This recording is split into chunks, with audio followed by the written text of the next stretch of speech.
Hello mga chinggo! Nandito ako ngayon sa aking munting kusina. Meron nga pala ako ditong bulaklak ng kalabasa at kalabasa. At meron pang talong. Ako ay magluluto ng dinding. Tara, samahan niyo ako mga chinggo.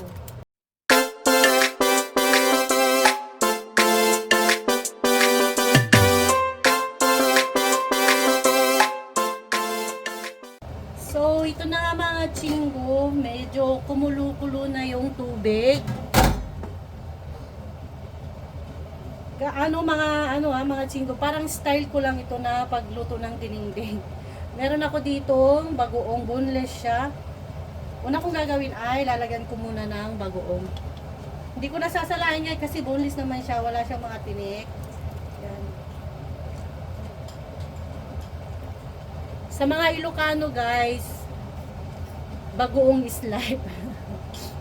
Ayan guys, tapos ilalagay ko ang aking may sibuyas, kamatis, at saka sili. Meron din pala akong nilagay na bawang. Lalagay ko lang muna siya, pakuluan natin saglit.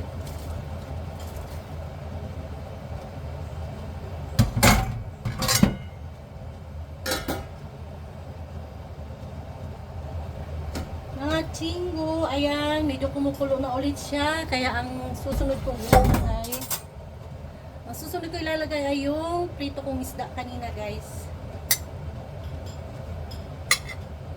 O diba, umaapaw ang sabaw.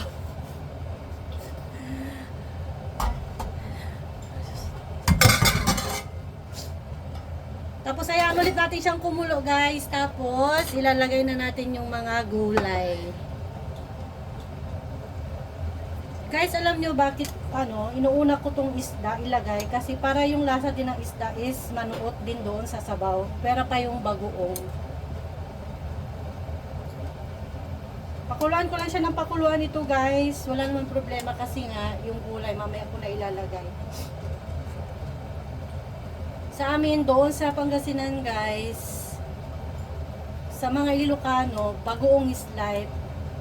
Halos karamihan ng mga niluluto doon, puro may bagoong. Maglalaga ka ng, tawag nito, ng dahon ng kamote, talbos ng kabuti, sasaw sa bagoong. Mag-ano ka ng kamatis at saka yung sibuyas, hahaluan din ng bagoong.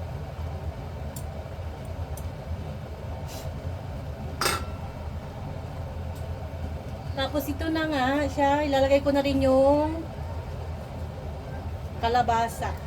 Kalabasa lang. Kunti lang ito guys kasi ito lang natirang may stock ako.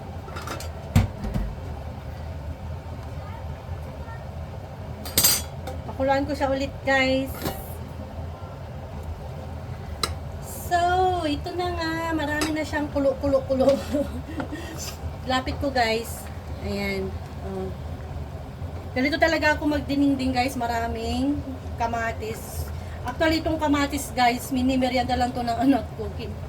Inunahan ko na para may kamatis yung dininding ko. Tapos yan guys, ilalagay ko na itong talong.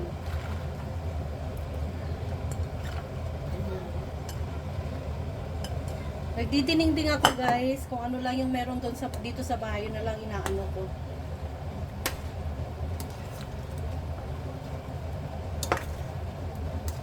Huwag natin siya masyadong halukayin, ganyan lang.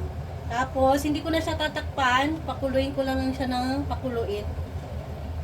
Bago ko ilalagay itong dahon ng kalabasa.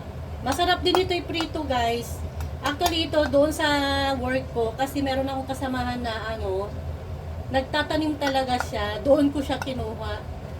Pag kailangan din namin ng yung sangcho, yung pangsamgipsal, doon din kami kumuha doon sa mga tanim niya. Tapos, ito rin kinuha namin.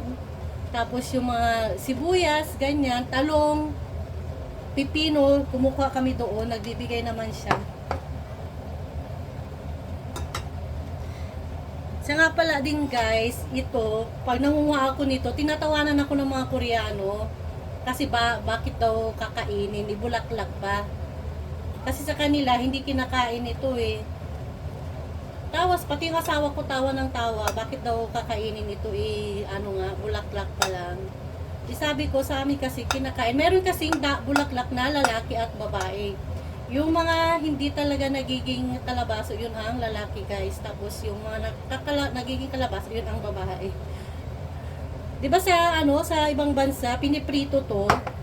Nilalagyan nila ng topping sa loob. Nilalagyan nila ng topping sa loob, tapos piniprito nila. O diba? Mga Koreano lang ito lang hindi nila alam pang kainin. Pero kapag na-explore, kung mayroong mang isang Koreanong naka-explore kung paano to kakainin din nila yan. Kagaya na lang ng ukura. Dati hindi nila kinakain yon kasi nga wala pang nag-i-introduce na Koreano na kung paano kainin yung ukura. Ngayon, merong nang nag-i-introduce, tapos meron nang nagtanim. Tapos, ayun na. Meron ng dry na okra, meron na yung minsan kinakain lang nilang hilaw. Tapos yung okra dito is kulay red. Yung kulay ng okra. Ngayon na-introduce na sa kanila, kumakain na din sila. Pati yung ampalaya, dati hindi sila kumakain eh. Ngayon may nag-introduce na sa kanila, ayun na maganda ng pang yon.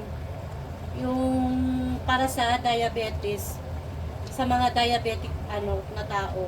Ngayon, ginagawa na nilang atsara. Meron silang dito atsarang atsarang ampalaya. Tapos binibilad, ginagawa ang tsaa, ganyan. Pero yung pagluluto na hindi pa nila nasubukan.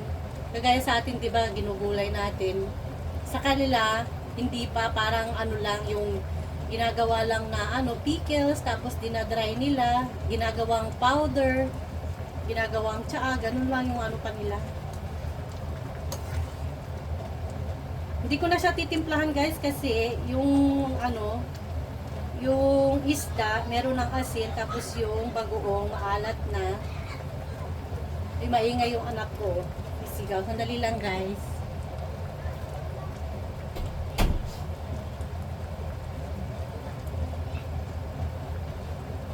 Pakuluan ko lang siya kunti, tapos ilalagay ko na yung kalabasa. Dahon na yung bulak ng kalabasa. Tapos yun na, luto na, hindi ko na siya i-overcook guys.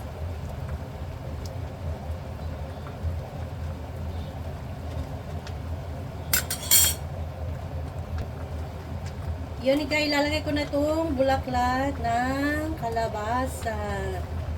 Alam nyo guys, pang ilang araw ko na namang ulam to.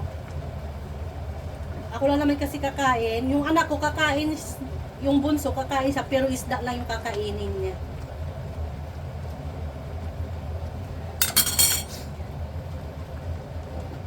Takpan ko lang guys, tapos 10 seconds, papatayin ko na, luto na siya. Ayan, mga chinggo, luto na siya. Ako'y magsasandok na at ako'y nagugutom na. Hinihintay ko talaga maluto to guys bago ako kakain. Sabaw pa lang.